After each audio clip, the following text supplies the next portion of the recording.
unbelievable that you remember that. I used to win that. I say this. So, what do you like to do for fun? Play music. Right? Yeah. Okay. So, My hobby. what would you say inspires you the most? I live at the beach, so I love the water and how every day is a different. Every day is different, and every hour is different. No hour's the same, no day's the same. There's so much that can be different. So just looking at that and paying attention and be at one with it, and then try to capture it. You know, every day's got its own feel. You know, so then I try to put that on the canvas. So, in the process of catching it, at which point do you feel like you really established your palette? I don't think about it. It's like I look at it and I look at the photo, I look at the sketches I do, and I look at the reality, and then I just try to put something on the canvas. I'm not trying to mimic or imitate it or do a better job or try to copy it. I'm just trying to make like my statement of how I think it looks. That's why it's a little more colorful. Like that looks real, but it doesn't look real. Some of the other ones have a real look, but they're not.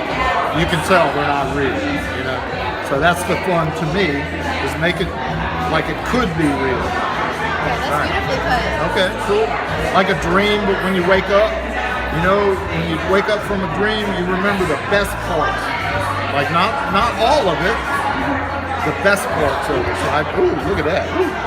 Yeah, I like that. I like when that happens. I'm trying to capture the best parts. All right, okay, cool. What's an interesting fact about you? Do what? What's an interesting fact about you? What's interesting about me? Probably my lifestyle. I live in Key West in the winter. I live in Cape Cod in the summer. And I live in Surf City, North Carolina, which is really beautiful right now. So the lifestyle, I wear shorts all year long. That's interesting. That's cool. Never put long pants on, ever. Oh, and I played steel drum at a funeral the other day. The guy was a musician, and he wanted a Pirate Looks at 40 by Jimmy Buffett on the steel drum. That was his last request, that I play steel drum at his funeral. That's cool, right? That's awesome. On steel drum. Yeah. What sort of things do you like to do for fun? For fun, well, I've got two 5-year-olds. They're twins, and I think when I want to have fun, we play Legos or watch movies.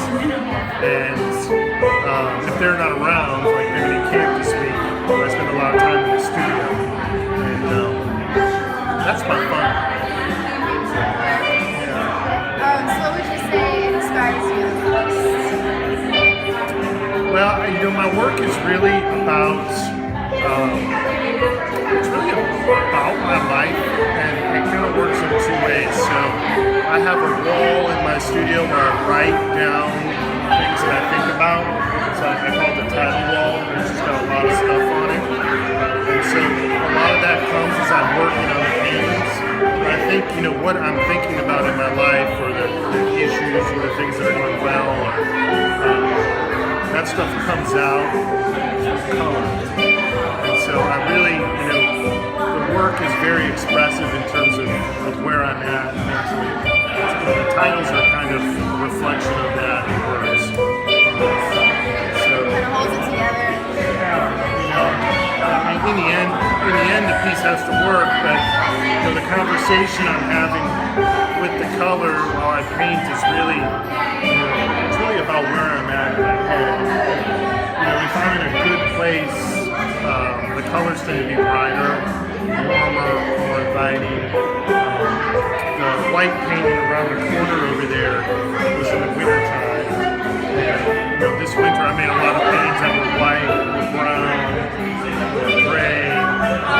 And then these are all started in the spring into this warmer weather. It really has an impact on my mental state. Okay. So in terms of the process, at what point do you feel like you really solidified your palette, or does it ever solidify? Well, I don't really work traditionally from a palette like that. I guess the colors that you're using. Yeah, so my process really starts out with several canvases. I have a long painting wall, and the canvases are kind of perched on the wall. Usually, anywhere from 5 to 15 plus paintings in and around the studio. Like large scale.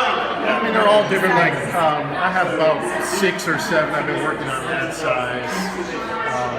A bunch in these variety of sizes right now. And really, And sometimes, lately I've been working in either pairs, 3s and 4s a lot.